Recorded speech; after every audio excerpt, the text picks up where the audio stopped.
Are we ready to get started? Exciting, action-packed 5 chapters coming up. Really confusing to modern-day thinkers. Let's open with a word of prayer. Gracious God, I give you thanks for this day, and I give you thanks for this group of people and this time we have together to study.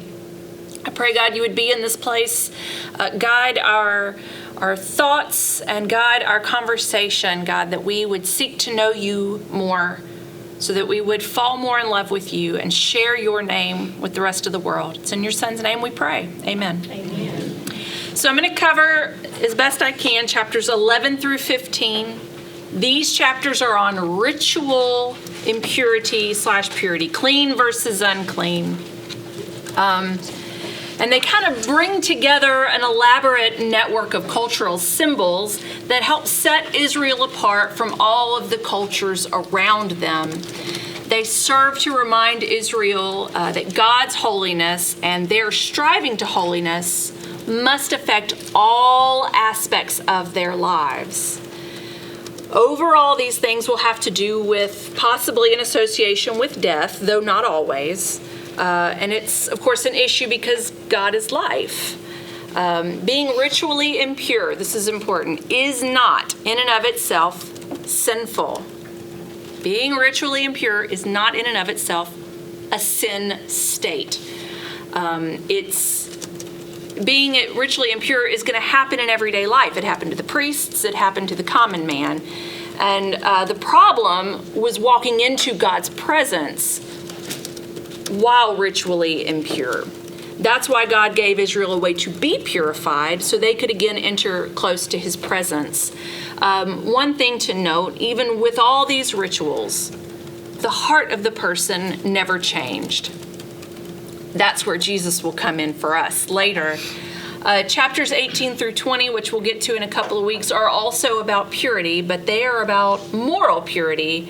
And we'll, like I said, get into those later. Today is about ritual impurity. It's a clean versus unclean, which if there's one thing I figured out in reading through these commentaries, is that there's more than one definition even for that, for unclean.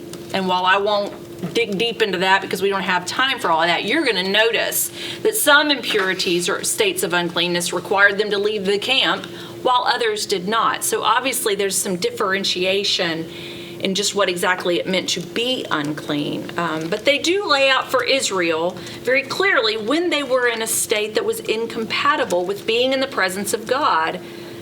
Ritual sacrifice to little gods was common in that day, but the difference is that little gods are very arbitrary in their rulings. Maybe they honor the sacrifice, maybe they don't.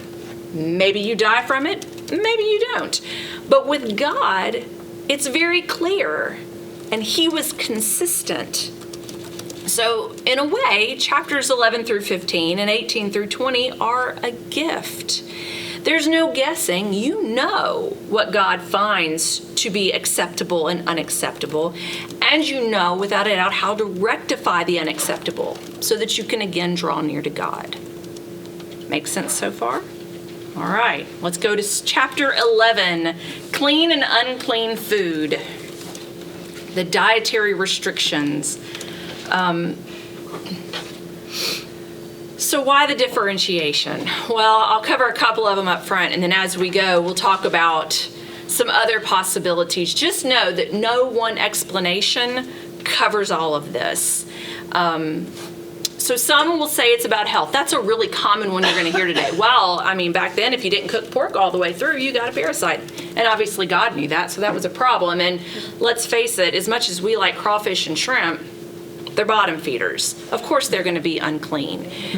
But that doesn't account for everything. Technically, there is nothing physically, healthfully wrong with eating a camel. We just think it's kind of gross, right? So health doesn't cover all of it. But could it be part of it? Sure.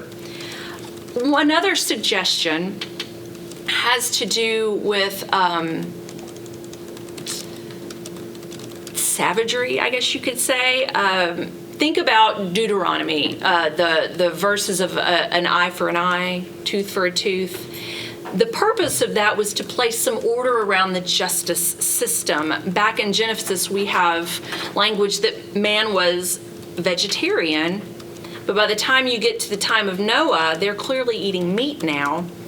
And so in the covenant that God made with Noah, he made that, first of all, that covenant with man and creation, including the animals.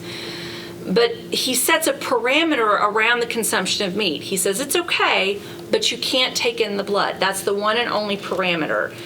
Let's be one better than the rest of the animals. You don't eat the blood. Don't eat the animal while it's still alive. So just as an eye for an eye brought savagery under control in the terms of the justice system, so the parameters around how you eat animals brings some brutality of killing animals under control. Along with the Noahic covenant, by the way, animals had developed a fear of humans that perhaps was not there before, and it becomes another aspect of the laws of Leviticus. The people have a duty to respect the fear that they inflict upon an animal. They are not to be predators stalking a prey here. That's kind of the idea. So now they receive all these commands from where the Noahic covenant, we just had the one parameter. Now we have a lot more parameters. Who can kill the animal, how they kill it, when it's okay to kill it. And it's helped drawing around the idea that all life is sacred to God and all life belongs to God. So these are just two of our possibilities of why all the dietary restrictions, and we'll talk about more as we go. I mentioned that how they killed the animal was important. This means was meant to be painless. The knife used, there was great care placed around it. It was to be hair sharp, very sharp. If there was any nick in it, that was to be rectified. There was not to be any needless pain and suffering to the animal that they sacrificed. The one who kills it must always be aware of the divine sanction on taking the life.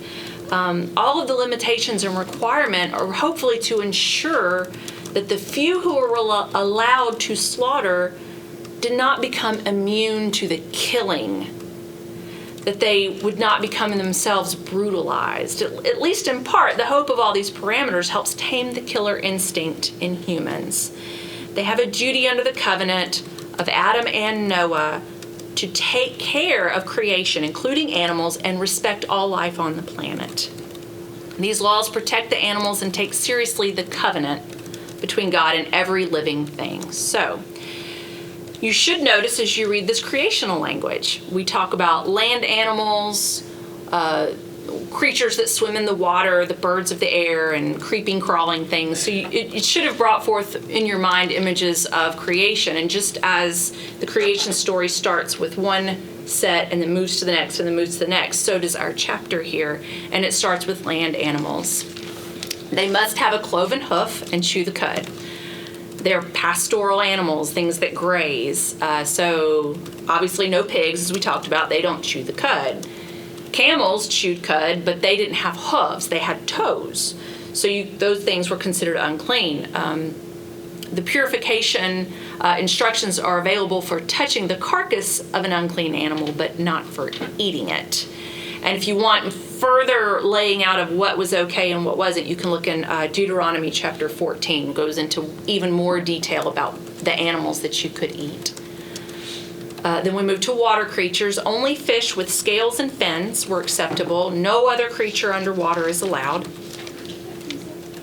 It's unclean to eat the other creatures, but like land animals, it appears to be okay to touch them if they're alive. So you can touch the camel. You can pet the camel. It's okay. If you catch something other than a fish, it's okay to throw it back. But if it's dead, if it's a carcass, then you're unclean. With the birds, unlike the other two, this classification does not list what is okay to eat, only what is not okay, and it's birds of prey and carrion. And I think we can kind of guess why that might be. Does anybody want to pitch a suggestion about why? What they eat. Exactly. Is unclean. Exactly. What they eat is unclean. Birds of prey, the animal is still alive when they start eating. Obviously, that's not okay. Carrion birds, the animal is already dead. It's not okay to eat those animals. Insects, things get really interesting. Flying insects have to have jointed legs and hop. They're okay to eat. Anybody hungry now? Winged insects that walk on four legs, but their legs are not jointed, are unclean. Crawling animals, I'm totally behind this one right here. I'm good with this. None of these are okay to eat. In fact, they are not only unclean, but detestable. Again, I'm good with this. If it drags its belly on the ground, it is unclean. If it's got more than four legs, unclean. Yeah, exactly. Snakes. They are unclean, and I'm totally okay with that. And with these, Never been hungry enough. That's all I can say. I guess so. If you're starving, I guess. Times. USDA wanted to know about how many pigs everybody killed and how they killed them, and sent out a thing to all people who are landowners. And did about a week or 2 weeks ago. About the wild boars. So they're concerned about those wild pigs and how many that we've seen and how we killed them and whether we rounded them up, whether we shot them or whether we just whatever we did with them. A lot of rules put around that, huh? Yeah.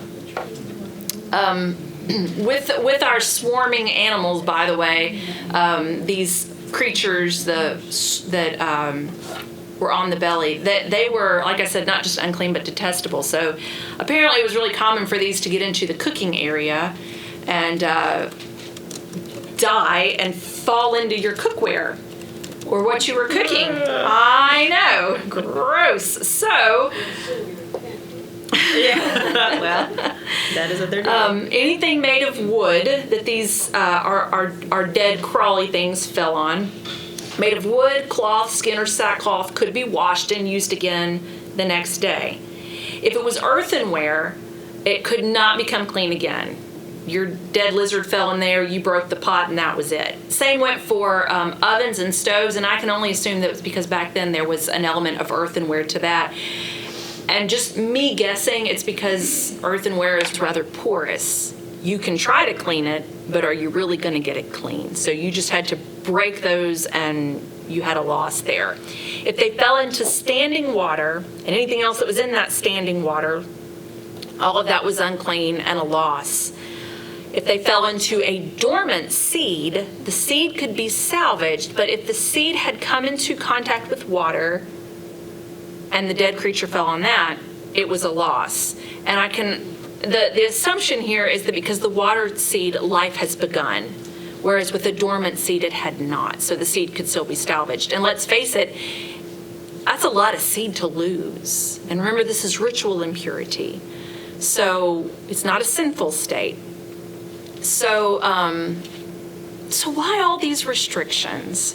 We're going to go back to that for a second. Some of the language and use of I'm sorry, I'm jumping around. It's as I was typing all these notes out, and you got to get it all out.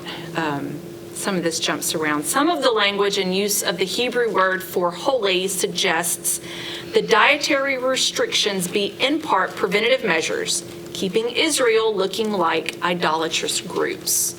What were they sacrificing? What were they eating? There could be an association with ancient taboos assumed here in the Bible, but lost to us. So an animal was just seen as this way. Everybody felt that way. It was a cultural norm, an ancient taboo. But that is lost on us today. And the suggestion exists that because the language used to describe animals is, and this one's a really interesting one, and I don't think I buy into this one. Because the language used is according to its kind, so the animal moves on the earth according to its kind, or swims in the water according to its kind. That we're talking about animals here that are unclean, it's because they don't move about in their place, either land or water or air, according to their kind. Does that make sense?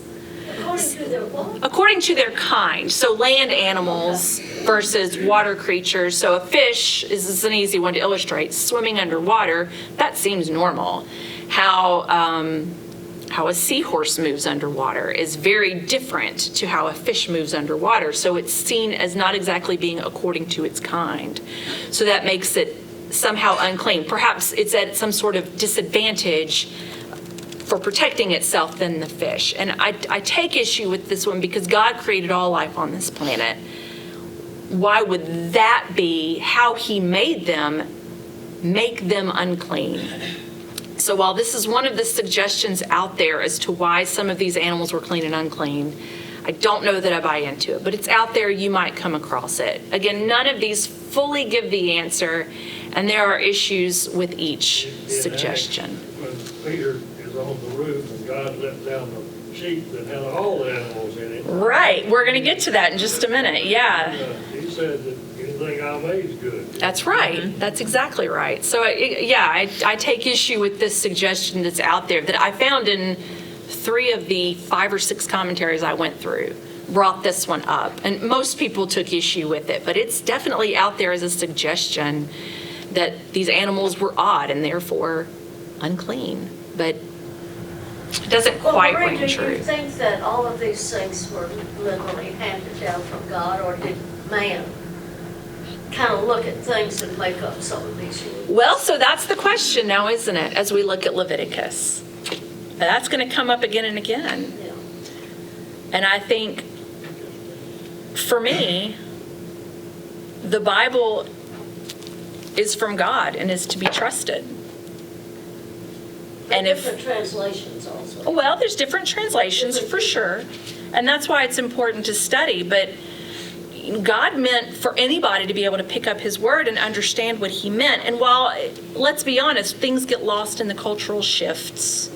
And I'm going to talk about that several times.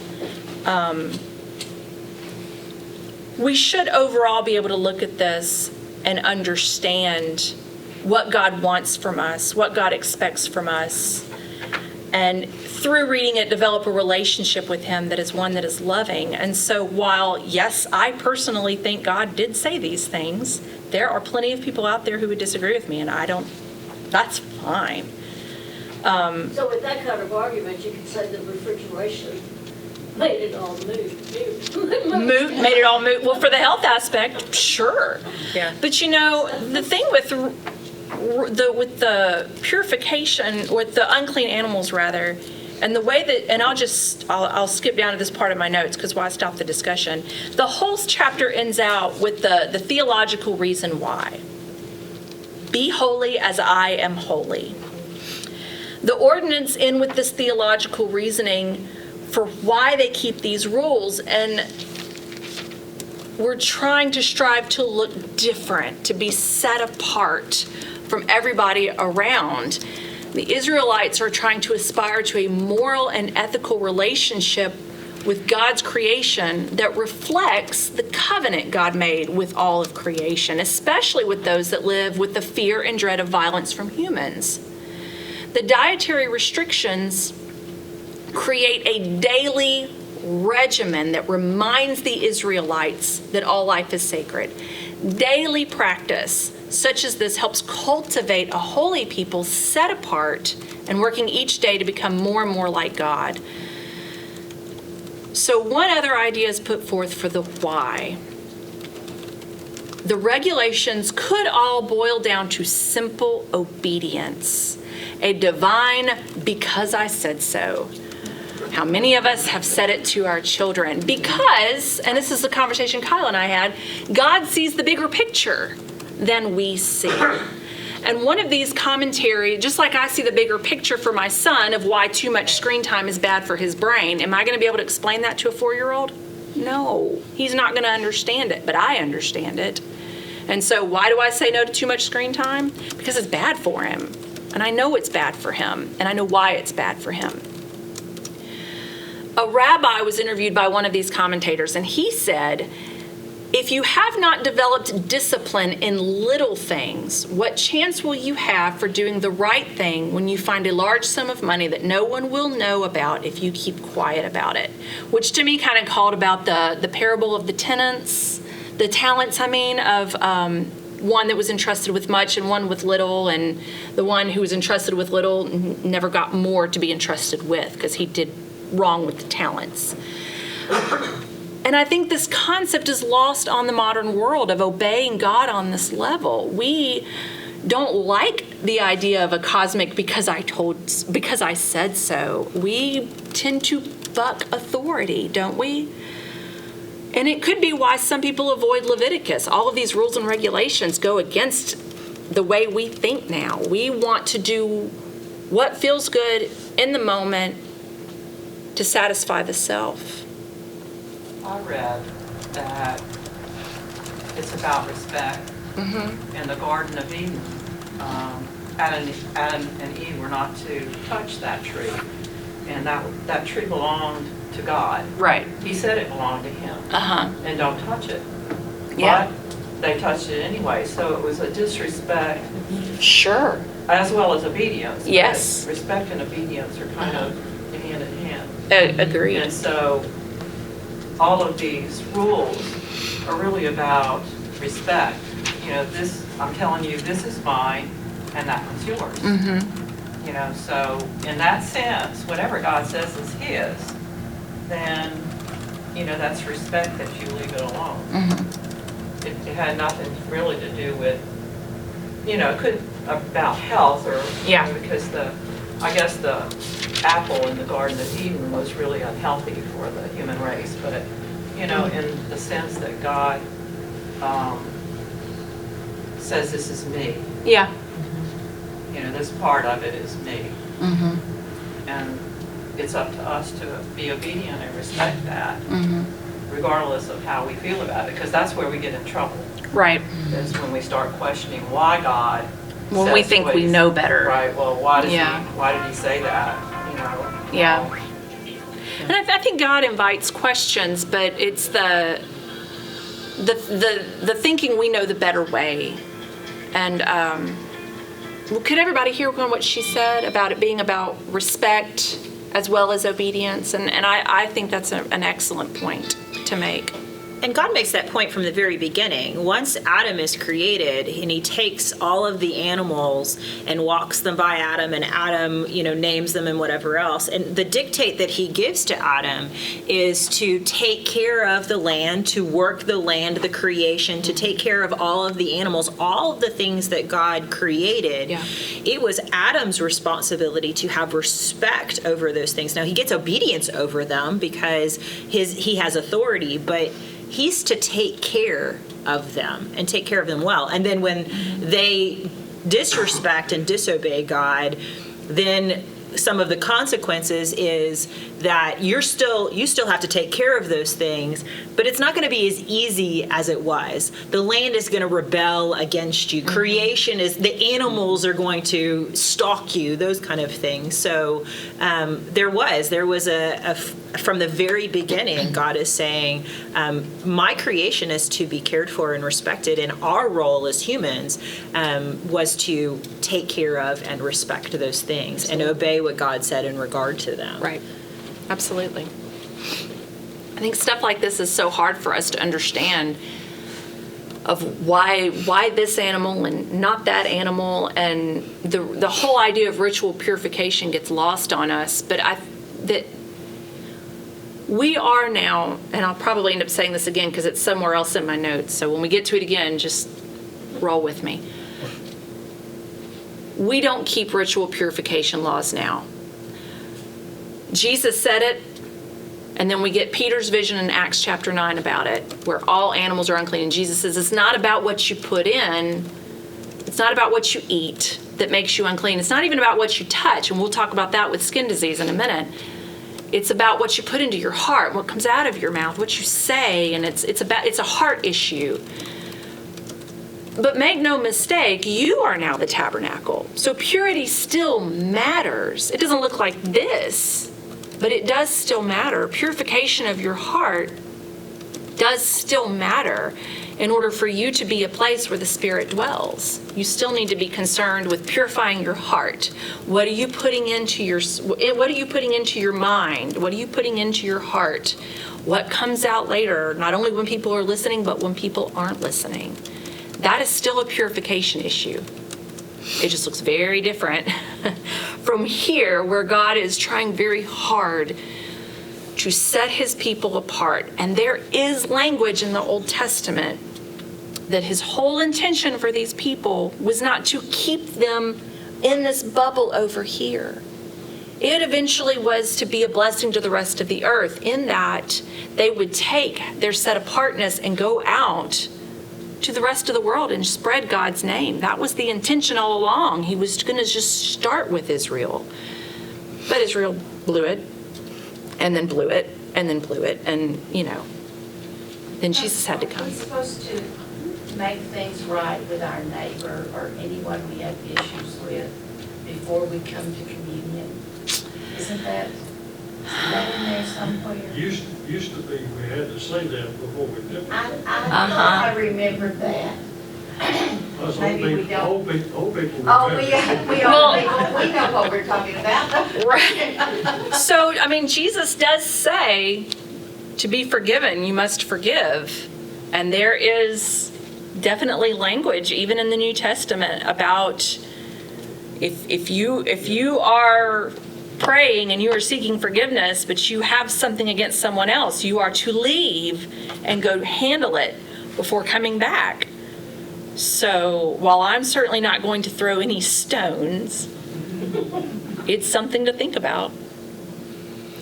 And I didn't realize I was showing my age. You're not. But the Bible has it, Candy. Yeah, but you're not, because I don't know that we talk about that as much in regard to coming to the table of remembrance of the sacrifice of Jesus. So, this is one of the reasons that you see Jesus so much within Leviticus, because in everywhere that we talked about in regard to sacrifice, it was you had to get right before you could come into the presence of God. You had to admit your sin and then take care of it. You had to make atonement for that. And so before you could be in the full presence of God. So the idea carries over. Before you can stand at the table to remember the sacrifice of Jesus and all that he did for us and made atonement, shouldn't we have a responsibility to get right, to take care of some things so that we can stand in the presence and be able to receive the gift and the blessing? But maybe somewhere along the way that doesn't get communicated as well, that at some point it maybe did. And we should do a better job as the church to really talk about what happens when you come to the communion table and you receive the sacrifice of Jesus, what that really means. And again, this is why Leviticus is so important, because we're seeing these themes that are still relevant to us. They take on a little bit of a different form, but the heart of it is still the same. And so, yes. Who knows why or when they took it out? And Jesus... It's not in there anymore anywhere? No, Jesus talks about being right, and Paul talks about being right in the presence of God. And what Marie said about the recognition of the fact that we are the tabernacle when the Holy Spirit came to dwell within the disciples in the upper room, and from then on the Holy Spirit dwells within us. Well, we are the tabernacle. So we should continue to seek ourselves as a pure place, recognizing that we are the Holy of Holies now. I'm going to tell you something really, really funny that covers the whole thing in one. Do it. Just know you're on camera. The water ain't going to clear up till you get the pigs out of the creek.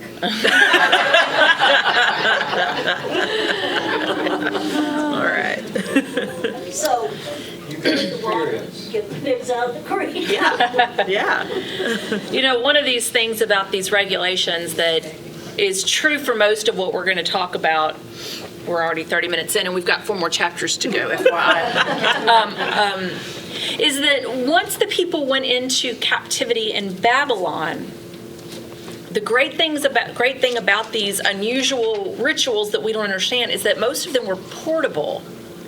So when they no longer had a temple to do a sacrifice, and they were no longer surrounded with all of the things that reminded them of God, they were able to hold on to some of these things, to stay tethered to God when they were in a foreign land. So while these things seem strange to us and in some ways arbitrary to us, they became very important to God's people once they were in exile. It was a way to hold on to God when they had nothing else to hold on to. No other way to stay tethered to God. They had this. So that was, in a way, a gift to them, to have a way to stay tethered to the divine in a strange land. And when we mentioned the animals, eventually it being okay to eat all of the animals, that is one other part of this in the Old Testament, is because God is busy trying to keep his people set apart. By having all these rituals in place, they could not go share a meal outside of the Israelite people. And meals are where relationships happened, covenants made and things like that.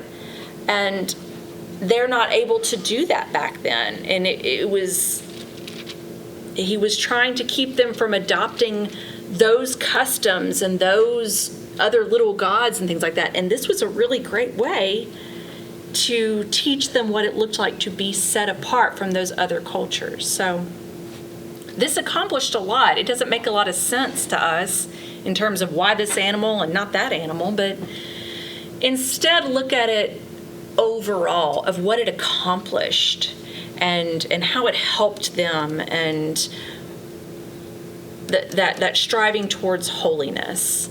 So why this animal and not that, we don't know. But what it accomplished overall, it's there.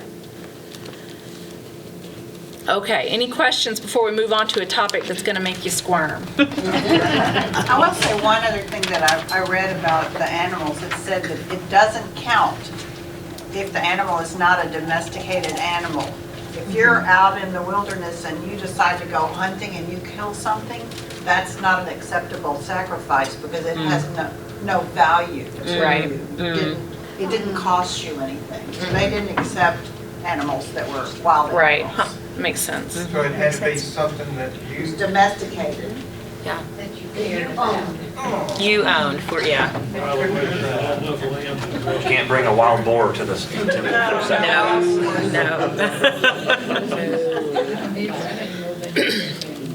All right, childbirth. Let's dive right into chapter 12. We'll try to move through the next. Childbirth, yes, it's only going to get worse from here, so. Okay, so, excuse me, did yes, sir. you find this stuff like we're talking, I'm sure they did. personal thing? It's going to get a lot more personal after this, so just get ready. You'll notice in some of these cases, God is only talking to Moses or Aaron, and we're not necessarily discussing it with just everybody. So Well, there's that. But not with the women. I mean, they might have been told by their husbands, it tells me that Adam and Eve were teenagers.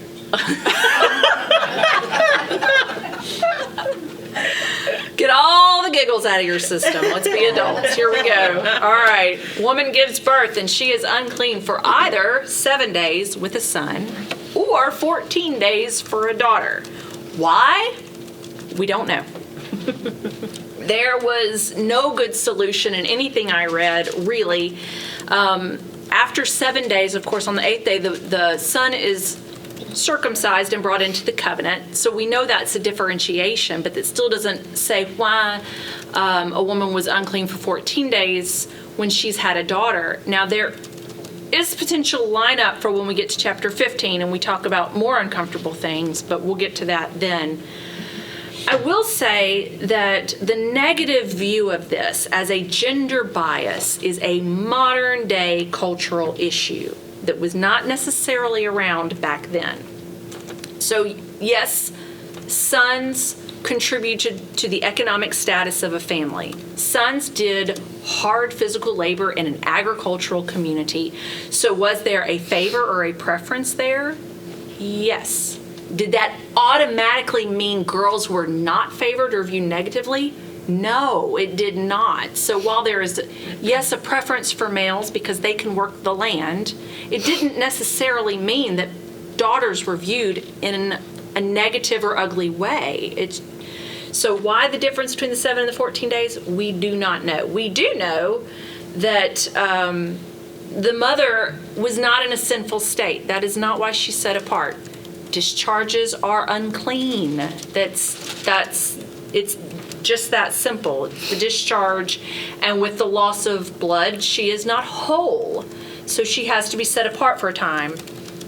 I don't think she was, there was no language that said she was sent out from the camp. In fact, during the waiting period that came after the 7 days or the 14 days, we know she was in the home doing all the normal things she did. So she was no longer necessarily impure, but she could not go to the temple to do the ritual purification ceremony until either 33 days with the son, which by the way came to 40 days, or 66 days with the daughter, which when you couple with her 2 weeks, comes up to 80 days. And so you have these lovely, round, whole, complete numbers, which probably means something in and of itself. But this is an overview study, and we're not digging real deep. There is one suggestion, there's a couple of suggestions about the need for the waiting time, the waiting period of 33 or 66 days.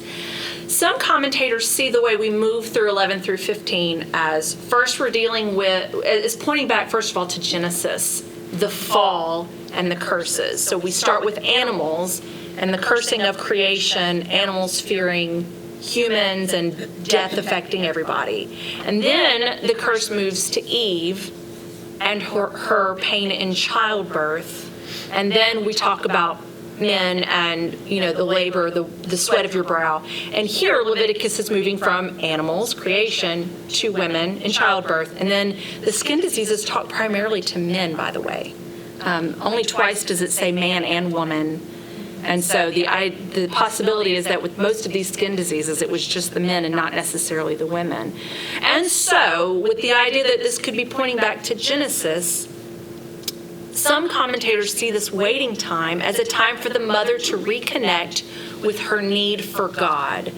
This waiting period, the pain in childbirth, is her curse for original sin, and this time set apart allows for her to reflect and prepare for when she can reapproach the temple for purification.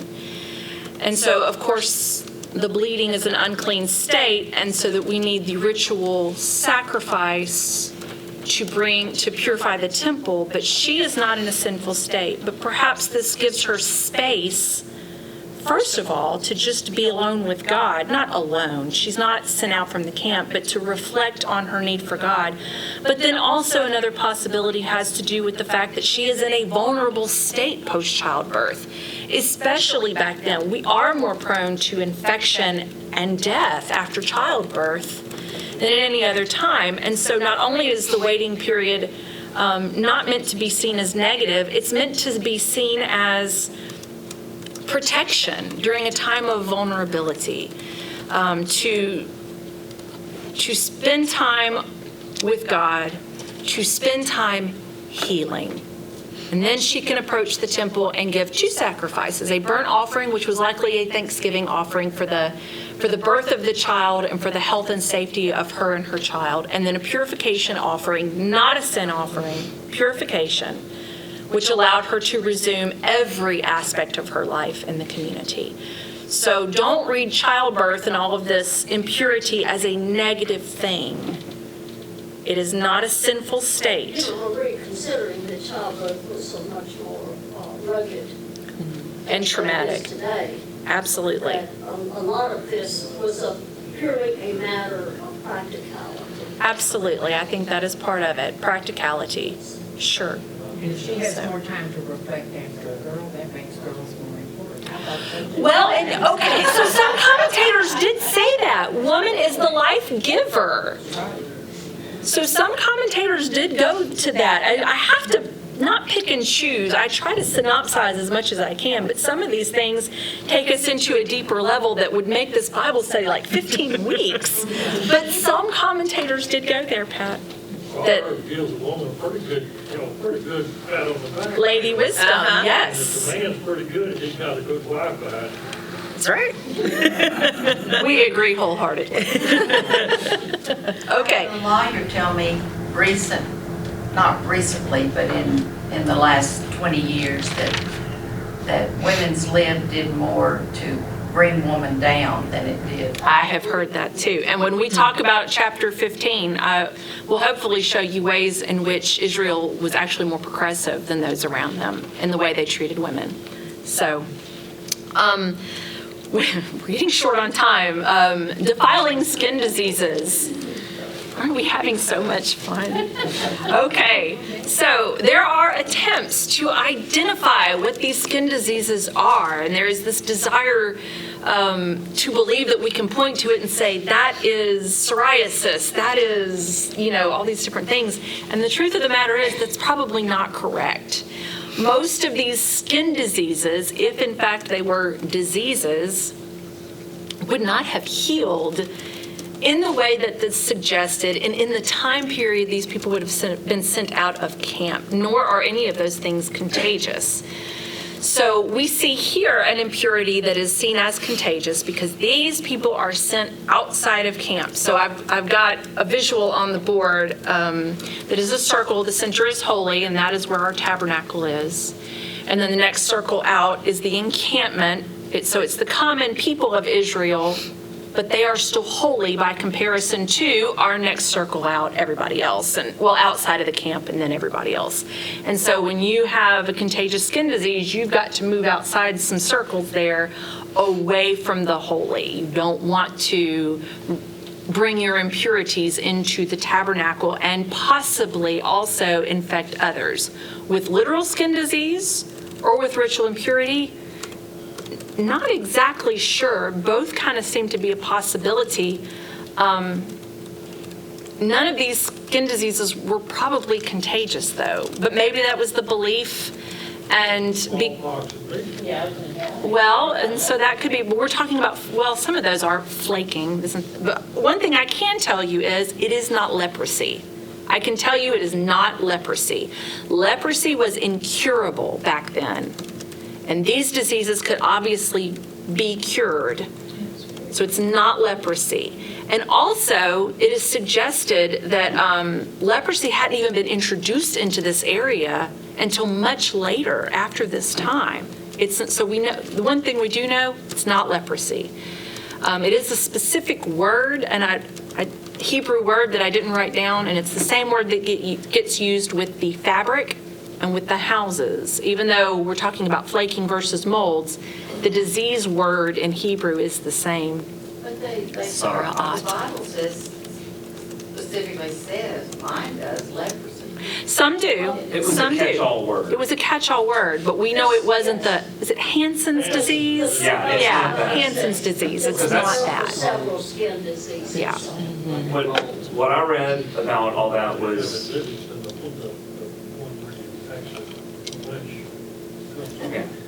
the biblical leprosy was not the debilitating disease that the Hansen's disease is. Because you would see people with leprosy. Naaman, for example, was able to still carry out his duties with leprosy.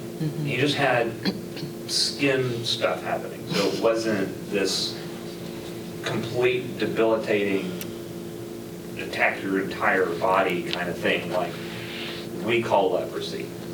Something vastly different. Yeah. So even though most of these probably weren't contagious, it was a widely held belief in other cultures around them that skin diseases were curses from little gods and had an association with the demonic realm. And it was such a pervasive belief that it's possible we get this set of regulations because there was a need to bring it under the realm of Yahweh, lest the people seek out demonic reasoning for what's going on and answers in other cultures. And so God gives them a way towards ritual purity from their impurity as a way to once again keep them further apart from these cultures who were polytheistic and sacrificing their children and doing all these other awful things. So it could be we get these as a way to just in general bring this under the realm of Yahweh. And also, and it's not a pleasant thought, the flaking skin is a little too similar to something they would be very familiar with, which is what happens to skin after a person dies. And so it's possible that when people saw this, they assumed the person was somehow close to death. They associated it with death, and there was a fear factor involved. But any possible solution by modern day physicians are going to fall short. Truth is, we don't exactly know. The priest's role was to identify clean or unclean. He was not diagnosing and prescribing treatment. That was not the role of the priest. It was to pronounce whether the disease had made the person unclean and what must be done. And of course, all of this might have a wholeness issue, flaking skin, raw flesh. There is the idea that there is a lack of wholeness in this person, which we know from our priests and from our sacrifices, that a whole animal, a whole priest without blemish is very important. So when we have a skin disease, this person is less than whole. So that we go through multiple tests. So is the serious skin disease, or is it less a serious skin disease? Is there swelling? Is there a shiny patch? Is the hair white? How does the disease go into the skin? Are we into multiple layers of the skin, or is it superficial? Now, the white hair is most likely about the scales clinging to the hair. There is no known skin disease then or now that changes the pigment of a hair. So it's probably having to do with the flakes clinging to the hair. So if the spot appears superficial and the hair isn't white, then the person is quarantined for a week to see if it changes. If it gets worse, he's unclean. If it does not get worse, quarantine for another week. And then we see whether it's progressed or if it's better, and the proper things follow from that. The second question, is there raw or living flesh present in the diseased area? If the hair is white and the skin is raw, then the disease is old, and therefore no quarantine is needed. We know for a fact this is a problematic disease. They're declared unclean, they go from the camp, etc. If it has covered the whole body, no raw skin is present, the disease is dried and healing, he is clean. If the raw skin is still present, then the disease is still active. I'm going through these now because the fabric part, by the way, looks really similar to this. So we're going to fly through fabric because, we're getting short on time. Diseases for the scalp and chin. The first reference to man and woman, which many commentators believe this means all of these other skin diseases were apparently only affecting men. We're only discussing them with men, except for this one brings in man or woman. And in this case, you're looking for whether the hair is black or yellow. So we've got perhaps a different disease here. Maybe psoriasis, who knows? Probably not. Again, it's not about medical diagnosis and treatment. This is about ritual impurity and wholeness. And then, of course, the clean skin disease, believe it or not, that existed. White patches that are superficial, no broken skin, no flaking, no hair changes. And then baldness. Baldness is not, in and of itself, the issue. The suggestion is that baldness predisposed you to a disease similar to psoriasis. You're looking for swollen, sore, reddish white skin, and that is unclean. Baldness complicated by growing red sore. Yes.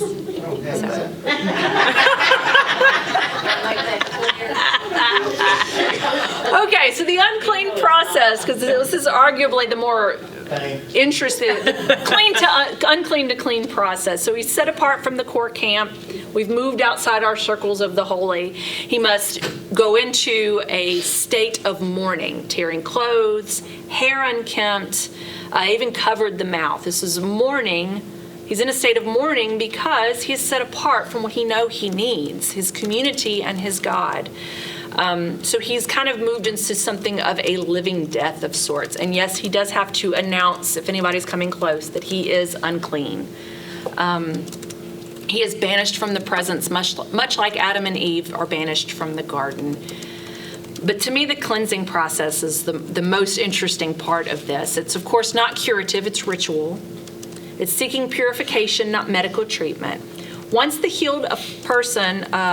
afflicted person is healed, they begin following steps that move them back through our concentric circles towards the holy. So the purification process actually begins outside of camp. If the priest agrees that this person is now healed, we have 2 clean birds, and there's a thought that these birds might be wild.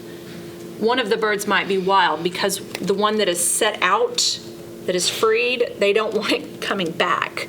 So if it's an animal, a bird that's been domesticated, they don't want them to come back to the camp. So it's possible that this bird that was set free is a wild bird. Anyway, one of the birds is sacrificed. Blood is mixed with fresh water in an earthenware vessel. Cedar wood, scarlet cord, and hyssop plant is dipped into it, and then the man is sprinkled. There is no good explanation out there for the cedar and the scarlet cord. I'm sorry. It's just that they're possibly red and somehow correspond to blood, which of course may represent life. The hyssop is essentially just a leafy plant that's good for sprinkling blood. That's about it. The living bird is also dipped into the mixture and then, like I said, set free, symbolically taking with it the impurification, which you're going to see something very similar next week when we talk about Day of Atonement. And from there, the ceremony moves inside the camp. So we've taken step one. Now we move inside the camp. The man shaves all over, washes himself and his clothes, and he may come into the encampment now, but not inside his own tent. He has to stay outside his tent for the next 7 days. And then on the 8th day, the ceremony moves into the tabernacle. Shaves again, washes again on day 7, day 8. He's able to go into the tabernacle. Could this be like circumcision in a way? Sure, he's coming back under covenant now. He's coming back into full unification with the community and with God. What once had been counted dead is now coming back to life.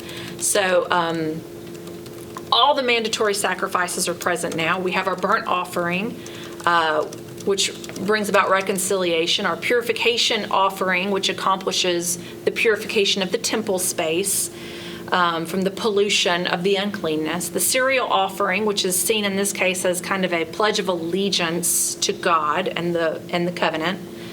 Reparation offering, which may have been to cover the belief that a trespass had occurred and that's how he got the skin disease. Or it could be about the fact that while he was set apart, he could not work his land. He could not bring about first fruit or any other sacrifices or tithes. So now he must make reparations, which, by the way, points back to his curse of working the earth and by the sweat of his brow, which was actually more about the anxiety of providing for his family than hard labor, is maybe being seen here. That curse may be seen here. So he needs to make reparation now for all of his lost labor.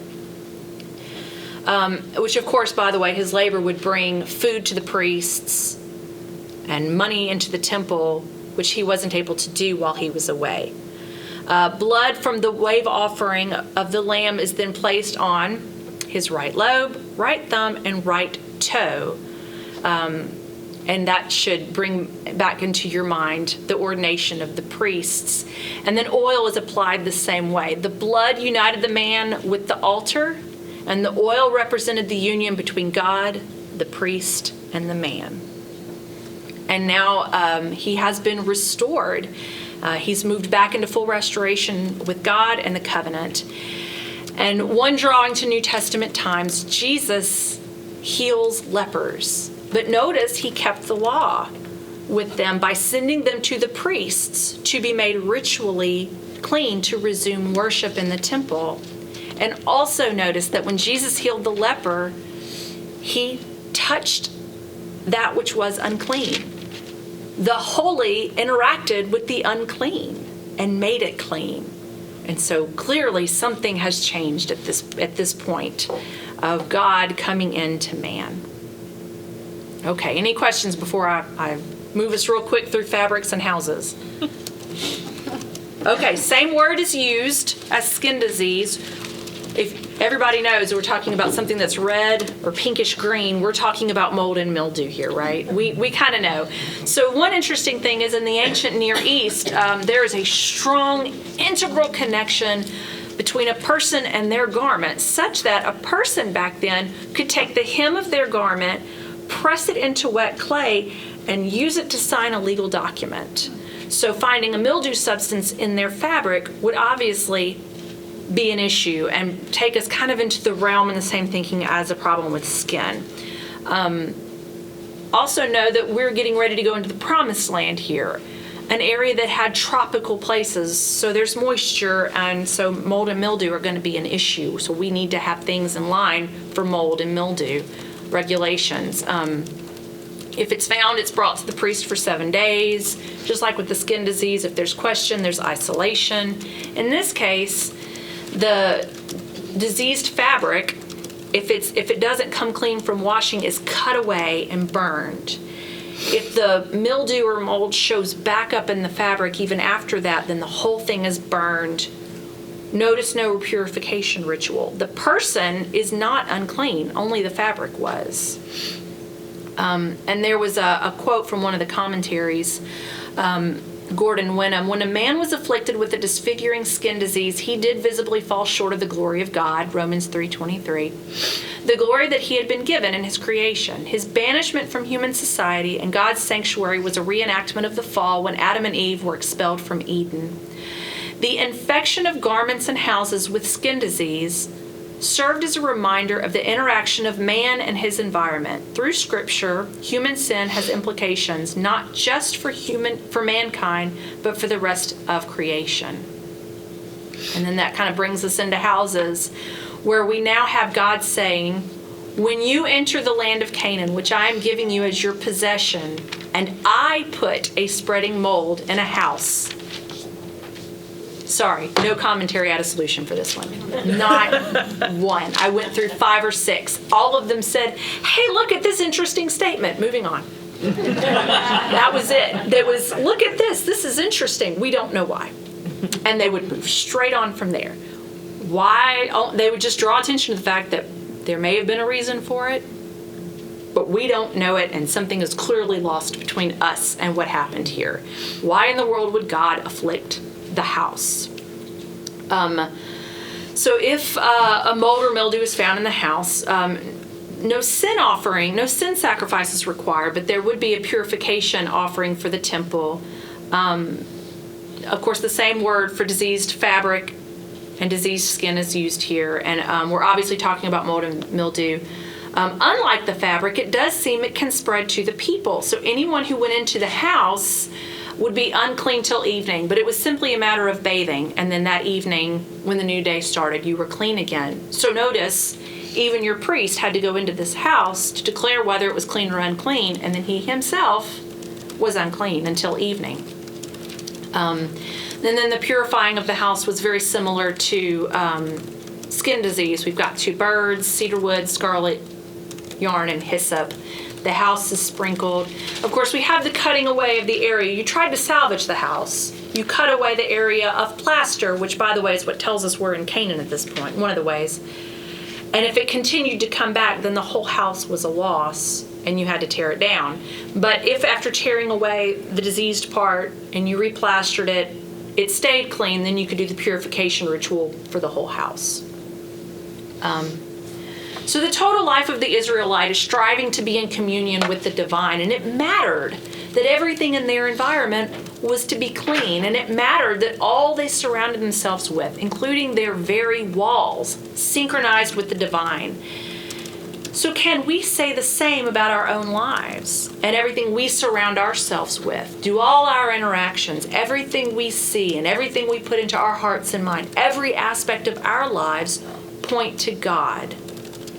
Purity matters even today. So while this isn't necessarily practiced today, while this doesn't necessarily make sense to us, we should be able to look at it and see it in terms of everything about their life needed to be purified in order for them to be in a holy relationship with God. So must we. Even if it looks a little different now, so must we. Okay, last part. We can't get behind. We've got too many things to cover. So moving into our last chapter, any questions before we enter into probably the least desired of all our topics? Okay, bodily fluids. Here we go. All right, abnormal discharge of fluids is much more contagious than skin diseases, but clearly there is a difference of impurity here, as we see from the text. Anyone who comes into contact with the abnormal person is themselves unclean, but nobody is sent outside of camp. They stay around. They're able to stay within the camp. With normal discharges, we have even more so a less serious form of impurity. They're able to continue their normal life. Remember, impurity is not in and of itself a sinful state. The problem is carrying the impurity inside of the temple. There is a fun little literary format. I don't know if you noticed it. I noticed it. We talked about men abnormal, then men normal, and then women normal and abnormal. And I just noticed this it's chiastic. I put it on the board. It's A-B-B-A. And this is how the literary format is drawn out. So it's an X with A here and A here, B here and B here for our viewers online. And the interesting thing is to show how they're different, but what's in the middle is where they unite. The hinge point of the chapter, sex. Let's just throw it out there. It's what unites them, and it's the state where both of them are technically unclean. Again, not sin, but they are unclean from coming together. And we'll talk more about that in a minute. Aren't you excited? Okay, so men abnormal discharges, probably gonorrhea. This is suggested as early as the 3rd century in the Greek translation of the Pentateuch, and is also suggested by well-known Jewish historian Josephus. Anything he came into contact with is unclean. If it's earthenware, it must be broken and discarded. If it's a wooden object, it has to be washed. Any person who so much as touched him or he touched them, or for whatever reason, apparently he would spit on them, any contact with this man made the other person unclean. The other person had to wash with water both themselves and the clothing, and then they would be unclean until that evening. Once the abnormal discharge stops, the man must then wait 7 days, and then he washes and we have our 2-bird purification offering and a burnt offering to make him clean again, ritually clean. For men, normal discharge is semen, and all that's required there is that he bathe, and then that evening he is clean again. Nothing sinful. And then the moment in the middle of what unites our two genders, the hinge point of the passage, both are unclean after coming together as husband and wife. Wash and be clean until evening. No sacrifices are required. This act is not a sin. The need for cleanliness is likely mostly simply hygienic. Other cultures, though, around them saw the emission of semen as a bad thing, and some cultures even saw something demonic about it. And here we see God reclaiming something he created for good, for procreation, for the creation of life. And he's saying, no, it is not those things. I made this thing. It's a beautiful act that brings forth life. He places some parameters around it of what normal sexual relations should look like within a marriage, because that word in verse 18 is husband. It might just say a man and a woman, but it's husband. This is man and wife. And these normal parameters that he places around it can then be seen possibly as a springboard for chapter 18 that we'll get to in a couple of weeks. We also see in these parameters the setting apart of the woman, not in a negative way, but as an autonomous individual whom the husband must respect. Which brings us into this last section, a woman in her cycle. A normal menstrual flow did not require her to leave camp. It did in other cultures. The only thing that was unclean was where she sat or where she slept. A person could touch her, she could touch a person. Nothing was unclean about that. Nothing was passed on as unclean. If you touch a woman in her time of the month, you did not have to then go bathe and all of that. If you touched where she sat or slept, you were considered unclean until evening. It did not equal unsanitary. Unclean in this case did not equal unsanitary. If it did, then we would have a chapter on our normal trips to the bathroom. This is not about being unsanitary. It's a discharge. She continues her everyday life during this time, and this is in contrast to every other culture around him. You can look at the Greeks and the Persians. Women were viewed very negatively in this time of the month. They were sent outside of the camp. No one wanted to come into contact with her, even during this normal time of the month. They were regarded with extreme negativity by these other cultures, and here we see a progression of the Israelite people. Well, of God anyway. Just because God says it doesn't mean everybody's going to follow it. Am I right? Some struggled with believing in the old ways, and so even though Yahweh attempts to bring people into a more progressive way of looking at women, you're still going to get men out there who can't shake the old way of thinking and treat women negatively in the Bible because of it.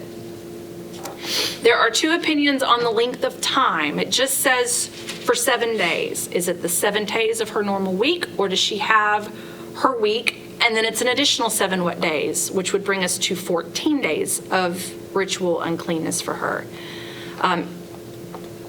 Regardless, when she's unclean, when she stops, she's up clean again. She takes a bath, and then that evening.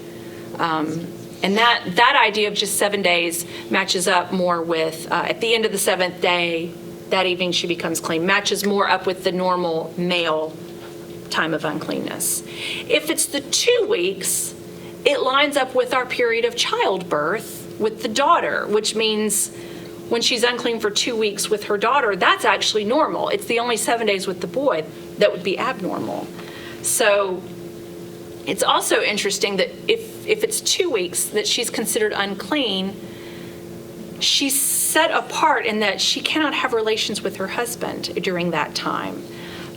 It was expressly forbidden for the husband to have relations with her during that time because she is not an object of his male desire and control. And by the way, she wouldn't have been fertile during that time anyway. That's biology. So if it is 2 weeks that she's set apart, they can't come back together until she's technically ovulating anyway. It's seen by commentators across the board that this time of set apart for her was a time of protection, of setting parameters to change the way men viewed women, as the way a husband cannot take advantage of his wife for his desires. There are boundaries even within the marriage of how he should treat her. And we see a progression here, again, of the Israelite people that is different from all other cultures around them. So no relations during this time. And there's actually a very harsh penalty that we'll see later in the chapter if he were to take advantage of her during this time. And then for women with the abnormal flow, we may very well be talking about the condition known as endometriosis. We see it in the New Testament with the woman who touched the hem of Jesus' garment. It's not a disease. If it were, then her impurity would be treated much more severely. She does not have to leave the camp, and she's not nearly as contagious, by the way, as the man with his abnormal discharge. Again, it's just about touching where she had sat or slept. But because it's abnormal, she does have to adhere to the purification process. So when the abnormal flow stops, we have to count off 7 days, bathe, and then make our purification offering and our burnt offering. I think that covers everything. Time! 1 hour and 12 minutes. Absolutely. What questions do you have? I do have a question. Okay. If the person, I'm talking about back then, if he was unclean and he was just going around touching people, was he creating problems for them? Yes. He'd probably get punched in the face. Yes.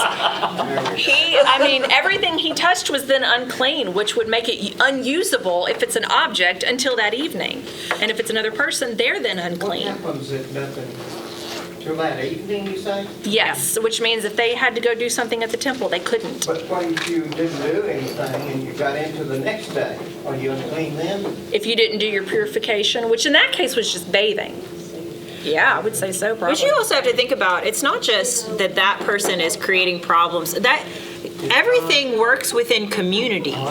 So like, if I am unclean and I go and touch Marie and make her unclean, I have done something to her and her whole family. Yeah.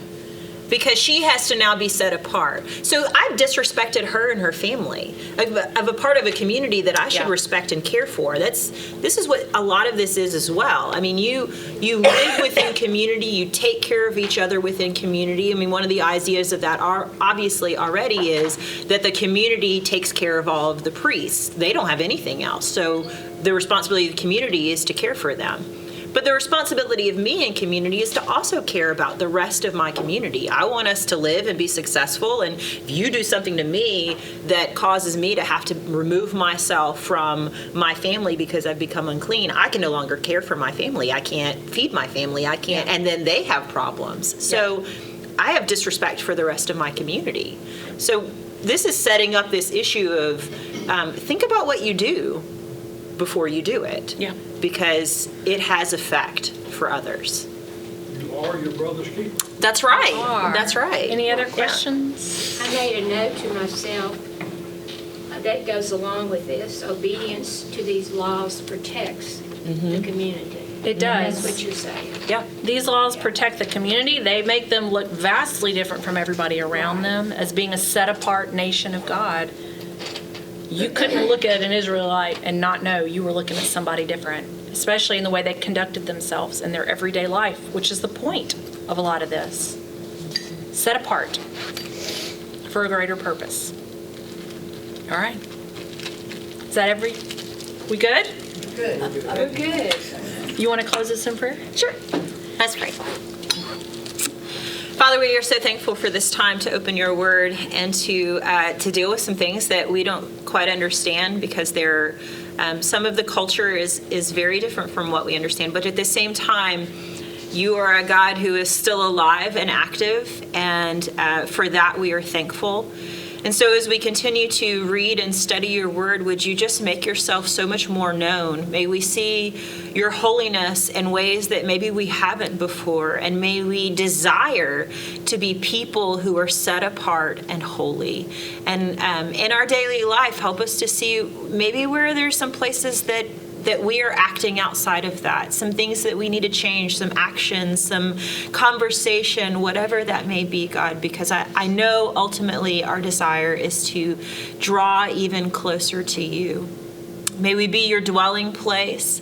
May you help us to be pure, and may we be an example to the rest of your people who don't know you or don't quite understand you, but desperately, whether they realize it or not, need a loving and faithful God. We pray all this in your holy name. Amen. Amen.